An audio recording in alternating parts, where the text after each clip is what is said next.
안녕하세요. 저는 결혼할 나이가 한참이 지나버린 30대 후반의 노총각입니다.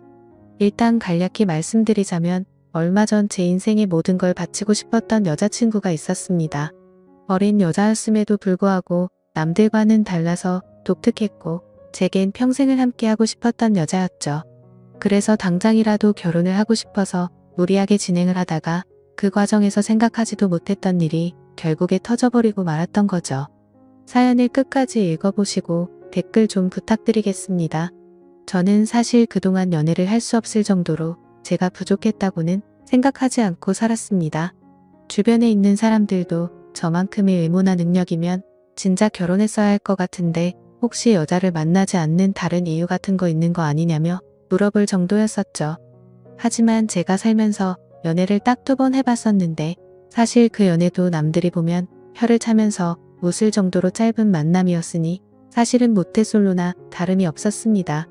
그렇다고 제가 여자를 싫어한다고 피하는 건 결코 아니었습니다. 다만 제가 어릴 때부터 집안이 너무 찢어지게 가난하게 살았던지라 사업을 해서 꼭 성공하리란 마음이 어릴 때부터 지금까지 너무 크게 자리하고 있었던 거죠. 결국에는 하는 일들이 나름대로 잘 풀린 덕분에 주변 또래에 비하면 여유가 좀 있는 편입니다. 재산에 대해서 대충 말씀드리자면 지금은 제 명의로 된 40평대 아파트도 대출 없이 보유하고 있고 독일에서 나름 잘나가는 외제차와 예금이나 증권 등 유동자산은 10억 정도 되는 것 같네요.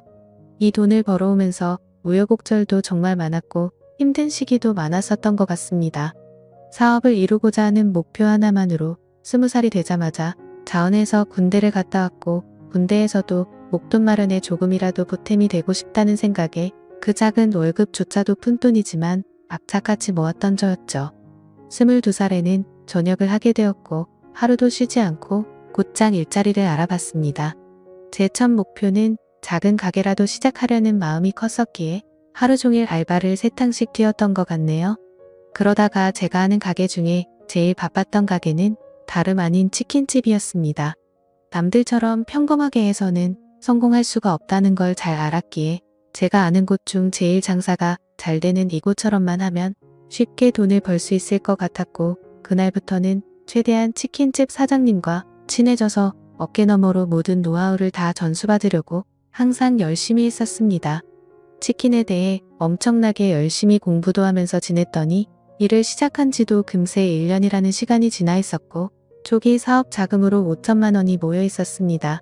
저는 꿈을 그리던 사업을 시작했습니다. 처음에는 치킨이라는 특성 때문에 배달에만 매진하는 게 좋을지 꿀 장사도 함께하는 게 좋을지 많은 고민을 했습니다. 결국에는 욕심만 앞서서 꿀 장사도 잘 되고 싶은 마음의 임대료는 부담스러웠지만 무리해서 자리를 얻게 되었죠. 그때 저는 너무 겁이 없었던 것 같습니다. 보증금의 월세를 내고 인테리어를 하고 났더니 장사 미천이 거의 바닥이 났더라고요. 그래도 장사 시작하면 금방 매출 오르게 될 거고 그걸로 불려나가면 되지라고 생각했습니다. 가장 큰 문제는 제 입맛에는 아주 맛있는 치킨이라고 생각했는데 냉정한 대중의 입맛을 사로잡기에는 충분하지가 않았는지 장사는 생각만큼 잘 되지가 않았죠. 결국 가게를 시작한 지 2년이 되었지만 매출은 나이질 기미가 보이지 않았고 어쩔 수 없이 빚만 떠안은 채 가게를 정리할 수밖에 없었습니다. 그때부터는 음식 장사에는 진절머리가 났었기에 어떤 일이 제게 잘 맞을지 또 다시 고민을 시작했죠. 그런데 생각해보니 식당들의 닭이나 식자재를 납품해주는 곳이 번뜩 떠오르더군요. 항상 물건을 보내주면서도 여유가 넘쳐 보이던 모습이 떠올랐고 이쪽 시장에 궁금증이 생기더라고요. 저는 곧바로 저희 가게에 닭을 납품해주던 사장님에게 연락을 드렸고 유통업을 배워보고 싶은데 사람 필요 없냐고 물어보았고 그곳에 취직을 하게 되었습니다. 그렇게 사업 자금을 마련하기 위해서 몇 년 동안 일을 배워갔죠. 역시나 돈을 버는 게 생각처럼 쉽지는 않았지만 유통업은 내가 열심히 노력하고 정직하게 하면 충분히 성공할 수가 있겠다 싶었습니다. 그래서 결국 저는 몇 년 동안 배운 노하우와 자금을 바탕으로 특유의 친화력을 앞세워서 열심히 영업을 시작했고 지금까지 연애는커녕 제대로 쉬지도 않고 쉼없이 달려오다 보니 나름대로 업계에서도 알아줄 정도로 사업 규모도 커지게 됐고 안정적으로 기반도 갖춰지게 되었죠. 그렇게 제가 꿈꾸던 목표를 나름대로 이뤄지고 제 자신을 돌아보니 뭔가 많이 허망하더군요. 그 오랜 시간 동안을 사치는 금물이었기에 여자들과 어울려서 논다거나 이런 건 생각조차 하지 않고 지냈고 주변에서 여자친구를 소개시켜준다고 했지만 귀에 들어오지도 않았습니다. 그런데 이제는 제 나이를 돌아보니 나이도 40대를 앞두고 있었고 술을 마시다 보면 제 스스로 외롭다면서 한탄하는 모습이 보이더군요. 그러다가 이대로는 안 되겠다 싶어서 발등에 불 떨어진 건 마냥 여기저기 사교 모임에 나가기 시작했습니다. 아니나 다를까 여자들을 상대한 경험이 너무 없었던 저는 모든 게 낯설었죠. 그렇게 몇 달 동안 여러 차례 모임에 나가다 보니 이것도 아니다 싶은 생각이 들 때였습니다. 식당 문이 열리면서 인사를 하고 들어오는데 정말 주변에 있는 모든 남자들이 쳐다볼 정도로 예쁜 외모의 여자가 들어왔습니다. 솔직히 말해서 저 외모에 왜 이런 모임에 나오는 걸까라는 생각이 들었었죠. 그런데 알고 보니 그 여자는 모임에 자주 나오던 대학생 여동생이 있는데 그 사람의 친구라고 얘기를 해주더군요. 그러더니 그녀는 잠시 친구 얼굴만 보고 선약이 있어서 가봐야 한다며 잠깐 앉아있다가 모두에게 인사를 하고는 가버렸습니다. 정말 제 인생에 있어서 이런 떨림을 가지게 될 거란 건 생각조차 못했습니다. 하지만 저도 나름대로 남들에 비해서는 능력도 갖췄기에 용기를 내게 되었죠. 그날이 지나고 모임에 자주 나오던 여동생에게 연락을 해서 말했습니다. 오빠가 사실 그때 데리고 왔던 친구한테 관심이 있어서 그런데 혹시 소개 좀 시켜줄 수 있을까? 만약에 그 친구랑 잘 되면 진짜 마음에 드는 선물 한턱 쏠 테니까 주선 좀 해줘라고 말했습니다. 그러자 그 여동생은 이미 심장한 말을 하더라고요. 소개는 어렵지 않은데 제 친구 보통 내기는 아닌데 감당할 수 있겠어요? 무슨 말이지 싶기도 했지만 사실 그때는 그런 건 귀에 들어오지도 않았었죠. 결국 그 여동생은 소개는 잡아보겠다고 했고 며칠 뒤에 소개를 받기로 약속을 잡았습니다. 그날 처음 만나는 자리였고 가능한 이야기를 많이 나누고 싶은 마음의 음이 따로 구분된 아주 비싼 고급 레스토랑에 예약을 해두었죠. 약속한 당일 저는 미리 도착을 했고 그녀는 빨간 원피스를 입고서 들어오는데 무슨 연예인이 들어오는 건가 싶어서 정신을 못 차리겠더군요. 그렇게 미리 준비했던 음식들이 차례대로 나왔고 그녀는 고급스러운 음식들이 만족스러웠는지 아니면 제가 마음에 들었는지 모르겠지만 다행스럽게도 저희는 같이 웃음을 지으면서 즐겁게 이야기를 이어나갔습니다. 그러더니 이렇게 비싼 레스토랑에는 자주 오시나 봐요? 라고 물어보더군요. 저는 사실대로 말하는 게 좋겠다 싶어서 웃으면서 대답했습니다. 오늘 예지씨 처음 보는 날이라서 물이 좀 했다며 자주 오진 않아요. 라며 웃었죠. 그러자 그녀도 저도 이런 데는 처음 와보는데 뭔지도 모르고 그냥 먹는 거라고 하더라고요. 순수해 보이는 모습에 저는 그녀에게 더욱 호감을 느끼고 있었습니다. 그렇게 이런저런 얘기를 주고 받다가 와인을 한 잔씩 하다 보니 그녀는 취기가 올라왔는지 두 볼에 손을 대고서 저를 빤히 쳐다보더니 나이에 비해서 동안이고 귀엽게 생기셨네요 라고 하더군요. 갑자기 무슨 말을 하는 건가 싶어서 놀랬지만 좋게 봐주는 듯 해서 속으로는 기분이 좋았죠. 그렇게 첫째 날은 서로가 무리하지 않고 식사를 즐겁게 마쳤고 주말에 보고 싶었던 콘서트가 있는데 같이 보러 가자고 했고 자연스럽게 애프터 신청을 하게 되었습니다. 사실 그때까지만 해도 너무 예의도 바르고 순수해 보였던 그녀였기에 소개를 시켜줬었던 그 여동생이 괜히 심술나서 장난을 친 건가 보다 했습니다. 그날 대리기사를 불러서 뒷자리에서 그녀를 데려다 주는데 술 기운에 약간 취했던 건지 살짝 제게 기대던 그녀가 너무 예뻐 보이고 두근거렸죠. 하지만 섣부르게 다가서다가는 모든 게 무너질까봐 더욱 조심했습니다. 그렇게 처음 만난 그날은 조심히 그녀를 집까지 잘 데려다줬고 약속한 주말에 콘서트를 보기로 했던 날이 되었습니다. 저는 그날따라 일이 많은 바람에 생각보다 퇴근 시간이 늦어졌고 약속 시간에 맞춰서 가려고 애써봤지만 퇴근 시간에 걸려버렸죠. 결국 약속보다도 30분이나 늦게 도착을 하고 말았습니다. 그래서 도착하자마자 기다리고 있던 그녀에게 미안하다고 말을 했죠. 그녀는 일하다 보면 늦어지는 건 어쩔 수 없는 거 아니까 이해한다고 해주더군요. 배려심도 참 깊은 여자구나 생각하면서 기분 좋게 콘서트 시간까지 기다리고 있었습니다. 그렇게 기다리던 중 그녀는 갑자기 오늘 늦게 오셨으니까 부탁 하나만 들어주면 안 되냐고 하더라고요. 그런 모습에 귀여운 나머지 부탁이 뭔데요? 라며 웃으며 물어봤더니 지금 말고 나중에 꼭 하나만 들어달라고 해서 알겠다고 했죠. 그렇게 설렘을 가득 주던 그녀와 즐겁게 콘서트를 함께 관람하고 나서 곧바로 식사를 위해서 자리를 옮기게 되었습니다. 그녀는 주말이고 하니 식사보다는 오랜만에 술을 마시고 싶다고 하기에 저는 제가 잘 알던 조용하고 고급스러운 술집으로 갔습니다. 둘이서 술을 한 잔씩 마시기 시작하는데 아직 어려서 술이 약해서 그런지 아니면 너무 하얀 얼굴이라 그런지 금세 얼굴이 새빨개지더라고요. 솔직히 그런 소소한 모습조차도 너무 예뻐 보였고 저는 거침없이 사랑에 빠져들고 있었죠. 술을 몇 잔 마시다 보니 그녀도 점점 말이 많아지더군요. 그녀는 제게 왜 이렇게 결혼을 늦게까지 안 했냐고 물어보더니 자신은 지금 당장이라도 최대한 빨리 결혼해서 화목한 가정을 이루고 싶다더라고요. 그러더니 자신은 자신만을 위한 옷장도 생겼으면 좋겠다며 옷, 신발, 가방 등으로 방을 가득 채우고 싶다고 말했죠. 그리고 자신은 집에서 살림하면서 지내는 게 꿈이라고 말하면서 오빠는 결혼하게 되면 부인한테 일 시킬 거냐고 물어보더군요. 저는 그녀가 꿈꾸는 생각에 조금 당황하기도 했었고 당연히 맞벌이를 해야 한다는 생각이 있었습니다. 하지만 그녀가 원하는 대답을 해주고 싶었고 갑작스러운 질문에 저도 모르게 그럼요. 부인이 집에서 살림해주면 저야 고맙죠. 돈이야 제가 열심히 벌면 되는 거니깐요 라고 대답하면서 웃으며 넘겼습니다. 그렇게 술집에서 저희는 서로의 호감을 확인하고서 연애를 시작하기로 했고 무리하게 술을 마시다 보니 그녀의 정신은 이미 반쯤 나가 있더군요.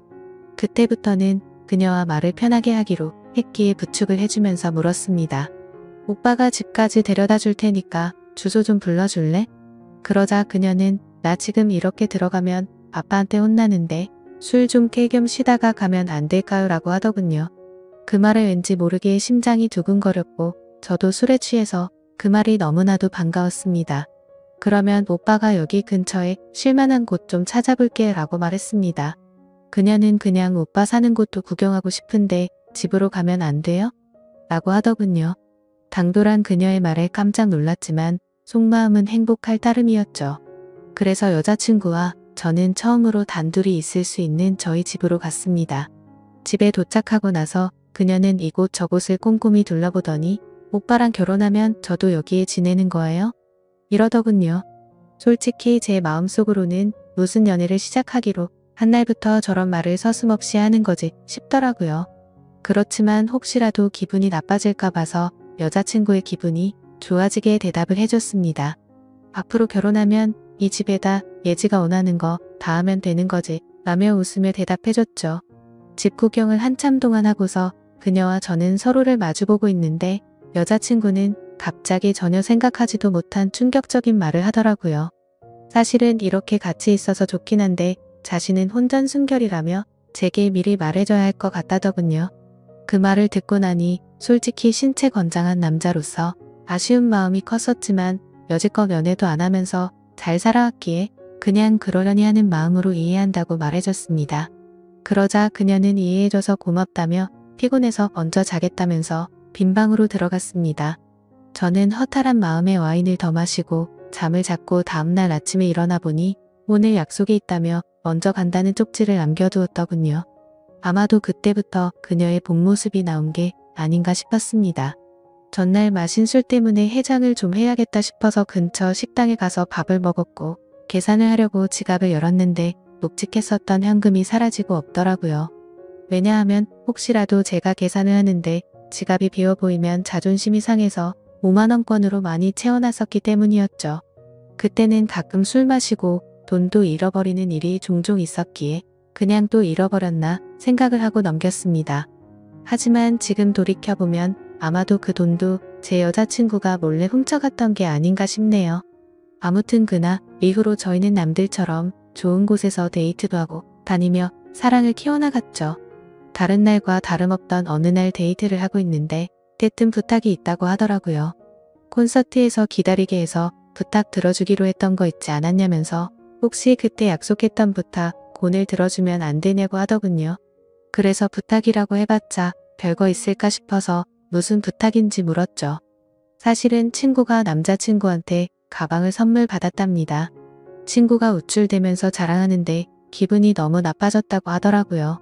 그러더니 혹시 오빠 나 가방 하나만 사주면 안 돼? 라고 묻더군요. 제가 아무리 돈이 많다 할지라도 어릴 때 고생해가면서 돈을 벌어봤기에 돈을 허투루 쓰는 걸 굉장히 싫어했습니다. 하지만 그때 당시에는 여자친구를 정말 많이 사랑했기에 차마 거절을 할 수가 없었죠. 결국 어쩔 수 없이 여자친구가 원하는 가방을 사러 갔더니 가격을 보고 기절할 뻔했습니다. 손바닥만한 가방이 300만 원이 넘어가는데 여자친구는 속이 썩어 들어가는 제 마음도 모르고 좋아 죽으려고 하더군요. 남자가 쪼잔해 보이고 싶지 않았기에 아무렇지 않은 척 가방을 사주게 되었고 그날부터는 여자친구는 제 돈을 쓰는 걸 별로 대수롭지 않게 생각하더라고요. 데이트를 할 때는 당연히 돈 10원도 쓰지 않았습니다. 그렇다고 제가 어리고 학생 신분이던 여자친구에게 뭘 얻어먹고 싶었던 건 아니었죠. 다만 너무 당연하다는 듯 10원도 안 쓰는 모습이 조금은 실망스러웠다고 할까요? 금액이 아니라 마음만으로도 편의점에 있는 생수 하나만 사다 줘도 저는 좋아했을 겁니다. 하지만 정말 미련하게도 그때는 사랑의 콩깍지가 씌었던 건지 그런 실망감을 주는 것도 앞으로 결혼하고 오래 만나다 보면 달라지겠지 싶었습니다. 그리고 또 가장 힘들어지는 건 따로 있었죠. 아무리 제가 여자친구를 이해해주면서 혼전순결을 지켜주고 있었다고는 하지만 몇 달 정도 만났을 때 단 둘이서 여행을 갔었을 때는 정말 참기가 많이 힘들더군요. 그러다가 호영호재하면서 같이 일하던 동생과 술을 한잔 마시면서 제 고민을 털어놓고 말았네요. 동생은 그게 무슨 고민이냐는 듯 말하더라고요. 여자친구가 일찍 결혼하는 게 꿈이라고 하지 않았냐면서 형은 능력도 이미 다 갖춰뒀겠다 나이도 이미 노총각인데 차라리 결혼을 바로 하는 게 해결책 아니냐고 하더군요. 그 말을 듣고 저는 제 스스로가 너무 바보였구나 싶었습니다. 그래서 저는 여자친구와 만난 지 오래되지는 않았지만 부족한 부분들은 아직 어려서 그러겠거니 했고 평생을 함께 지내다 보면 앞으로 나이가 들어가면서 더 성숙스러워지겠지 생각을 했습니다. 그렇게 저는 제 여자친구에게 프러포즈를 하기로 결심을 하게 된 거였죠. 솔직히 제 여자친구가 이 결혼을 승낙해 줄지 너무 조마조마했습니다. 제 나이도 나이지만 여자친구와 교제를 한 지 겨우 6개월밖에 안 되었으니 말이죠. 하지만 처음 사귈 때부터 여자친구는 빨리 결혼을 하고 싶다고 했었고 연애를 하면서도 결혼 얘기를 한 번씩 했었기에 희망이 있다고 생각했습니다. 어떻게 프러포즈를 할지 며칠 동안을 고민하고 또 고민했습니다. 어린 여자친구에 비해서 늙은 남자친구였기에 정말 감동스럽게 해주고 싶었죠. 그래서 제가 하던 일도 다 제쳐두고 열심히 며칠 동안 준비를 했고 디데이가 되었습니다. 여자친구는 전혀 눈치채지 못하게 해둔 상태였고 수업이 끝날 시간에 몰래 마중을 가서 무작정 태워서 이벤트 장소로 가려고 계획을 했습니다. 그렇게 설레는 마음으로 차에 앉아서 여자친구가 나타나기를 기다리고 있었습니다. 한참을 기다리고 있는데 제 눈앞에는 믿을 수 없는 광경이 벌어졌습니다. 제가 그토록 사랑하던 여자친구의 옆에는 키가 크고 아주 잘생긴 남자가 어깨에 동무를 하고 있더라고요. 정말 그 잠깐에 찰나에 온갖 생각을 다 했던 것 같습니다. 이게 지금까지 남자친구가 있으면서 나를 갖고 놀았던 건가부터 시작해서 아니면 나를 만나던 중에 지금 바람을 피우고 있는 건가? 혹시 그것도 아니면 요즘 어린애들은 친구끼리도 저렇게 어깨에 손도 올릴 수도 있는 건가? 라며 온갖 생각을 했습니다. 결론적으로는 아무것도 모른 채 정신나가 네이처증 환자처럼 난리를 치는 건 아니다 싶었습니다. 일단 기왕 이렇게 된 거 어떤 사이인지 몰래 따라가서 지켜보기로 했던 거죠. 프러포즈를 할 생각에 두근거리던 설렘이었는데 그때부터는 화가 나서 폭발해버릴 만큼의 두근거림으로 바뀌어 있었습니다. 조심히 따라가다 보니 둘이서 택시를 잡아 타고는 시내로 이동하더군요. 정말 간절히 빌었습니다. 아니겠지, 아닐 거야 라고 입 밖으로 계속 말하면서 따라갔습니다. 여자친구와 그 남자는 다른 커플들이 데이트를 하듯이 그 사이를 비집고 둘이서 영화관 안으로 들어가더군요. 그렇게 영화가 끝나고 나서는 식사를 하러 자리를 옮겼고 술까지 마시고 있었습니다. 그 둘은 때마침 1층에 있는 창가 쪽에 앉았었기에 차에서도 아주 잘 보이더군요. 그때는 정말 무슨 생각으로 지켜본 건지 이미 멘탈이 다 나가 있었고 하늘이 무너질 것만 같은 충격에 휩싸여 있었죠. 지금 여자친구한테 연락을 하면 뭐라고 대답할까? 라는 생각이 들었고 너무 궁금했습니다. 저는 그래서 곧바로 여자친구에게 지금 뭐하고 있냐라고 카톡을 보냈고 여자친구는 제 메시지를 읽더니 친구랑 영화 보고 밥 먹으러 왔다고 하더군요. 그래서 내가 바보같이 여자친구를 믿지도 못하고 오해한 건가 싶은 생각이 들기 시작했습니다. 저는 여자친구에게 재밌게 놀다가 집 들어가서 연락 줘라고 메시지를 보냈고 더 이상 연락을 하지 않았죠. 친구와 영화 보고 밥 먹는 게 맞았기에 조금은 편안해진 마음으로 그 두 사람을 지켜보고 있었습니다. 하지만 친구라고 하기에는 서로의 얼굴에 손을 가져다 대기도 하는데 저와 데이트를 할 때도 저렇게 밝게 행동을 했었나 생각해봤는데 아니었습니다. 제 스스로에게 너무 비참해졌고 오해라고 생각했던 마음이 다시 확신으로 돌아서더군요. 신락 같은 희망으로 얌전히 지켜보고 있으니 술에 좀 취했는지 비틀거리며 일어나더군요. 그 둘은 다시 택시를 타고 출발을 했고 그때부터는 정말 이성을 놓을 뻔했습니다. 왜냐하면 두 사람은 제가 알던 여자친구의 집 방향이 아니라 다른 방향으로 향하고 있었거든요. 그렇게 도착한 곳은 원룸촌이었고 두 사람은 함께 그 집으로 들어갔습니다. 너무 어이가 없었고 문을 부시고 들어가야 하나 고민을 하고 있었습니다. 그때 여자친구에게서 카톡이 오더라고요. 오빠 나 이제 집에 도착했는데 피곤해서 바로 자려고 라고 왔더군요. 머리 끝까지 화가 나서 그 메시지를 보자마자 곧바로 전화를 걸었습니다. 하지만 전화를 받지 않았죠. 그냥 그렇게 전화를 걸고 있는 제 자신이 너무 비참해서 저도 모르게 눈물이 흘렀습니다. 전화를 몇 번 해도 다 무시하고 받지 않길래 한참 동안 멍하니 앉아있다가 카톡을 보냈죠. 딴 남자랑 있느라 전화도 못 받나 보네? 라고 보냈습니다. 그 메시지를 보내고 나서 20분 정도가 지나자 여자친구가 나오더군요. 제 차를 못 보고 지나쳐서 큰 도로변으로 걸어가더니 그제서야 제게 전화가 왔습니다. 전화를 받았더니 여자친구는 화가 났다는 듯이 말했습니다. 오빠 지금 나 미행하고 다니는 거야? 라고 하더라고요. 지금 화가 날 사람이 누군데 그딴 식으로 말하냐고 했더니 지금 무슨 말도 안 되는 걸 착각하는 것 같은데 학교 친구네 잠시 들려서 과제 좀 한 거라며 어디냐고 묻더군요. 그 말도 안 되는 핑계를 듣고 있으니 너무 열이 받았습니다. 너는 집에 갔다고 거짓말 하더니 술 마셔서 취한 채로 과제하러 갔다고? 헛소리 하지 말고 앞으로 연락하지 마라 라고 말하고는 전화를 끊었습니다. 그렇게 하고는 계속해서 연락이 오는데 다 무시를 해버렸고 여자친구를 지나쳐서 집으로 들어갔죠. 그날 이후로도 며칠 동안 쉴 새 없이 전화가 오더라고요. 계속해서 전화를 무시하니까 메시지를 장문으로 보내는데 그날 내가 거짓말한 건 미안하다. 하지만 진짜 걔는 내 친구였고 아무 일도 없었다. 혹시라도 오빠가 오해할까봐 거짓말을 좀 하긴 했지만 제발 자신을 믿어달라고 하면서 솔직히 그 남자애가 나한테 관심이 있어서 달라붙는 건 맞는데 나는 전혀 관심이 없다라고 하더군요. 그래서 저도 마지막이다 생각하고 메시지를 보냈죠. 사실 그날 너를 따라간 거는 너와 결혼을 하고 싶어서 프러포즈를 하려고 갔던 거였다. 그런데 다른 남자와 있는 걸 보고 혹시나 하는 마음에 따라갔는데 그 혹시나가 혹시나였다. 네가 원하는 거 평생 하고 살게 해주려고 했는데 이렇게 된 건 내 잘못이 아니다. 그리고 누가 봐도 그 남자만 좋아서 그런 게 아니라 너도 남자친구 대하듯 하는 걸 다 봤으니 앞으로 2번 다시는 나한테 연락하지 말고 잘 살아라 라고 했습니다.